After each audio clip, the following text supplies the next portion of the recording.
የመጀመሪያው የቲክቶክ ገቢ ምን እንዳደረጋችሁበት አስተውሳላችሁ? ላይቭ ሰራ ነበር ከዛ በጊፍት ማም ያገኘሁትን አወጣሁትና ጥጃ ገዛውበት 2 ጥጃ ቢዝነስ ማይንድ ማለት ነው ከሰዎች ጸባይ አንዱን የማጥፋት እድል ቢኖርሽ ምን አይነት ጸባያቸውን ታጠፊዋለሽ? አይናፋርነታቸው ራስሽ አይናፋርነት አይደለም ስንፍና አጠፋው ነበር ስንፍና በጣም እናንተ እንደው እድል ቢሰጣችሁ ጥሩ ነው እንደው መታጠፉልኝ ኮሜንቶች ያው ይሰጣሉ እናንተ ቪዲዮ ውስጥ እነዛን ኮሜንቶች ስታዩ ምንድነው የሚሰማችሁ? ኖርማል በብዛት እኔ ኮሜንት አላይ ለምን ሄት ነው አብዛኛው ሄት ኮሜንት ፕሮናውንስ ምን አረጋው ምናምን በሱ ነው በብዛት ፎቶ ለምን እንነሳለን አልጂ ለምን ፎቶ አንቀመጥ ፎቶ ለምን አንተኛም ስትይ ሰማሁሽ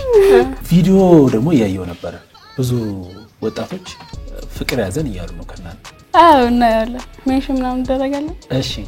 አልፈምስ ያላት ነፍስ ነች አልፈምስ ያሉ ነፍሶች ናቸው እንጂ እውነተኛ አይደሉ አይ እውነተኛ አይደሉም ሪላጅ መልስ መስጠት እኮ አለበት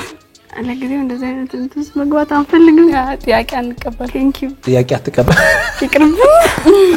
ቲክቶክ አሁን ምን ያህል ገቢ ያስገኛል እናንተ አሪፍ ነው በጣም አሪፍ ነው ይነገራል አይነገርም እንዴ ምን ነው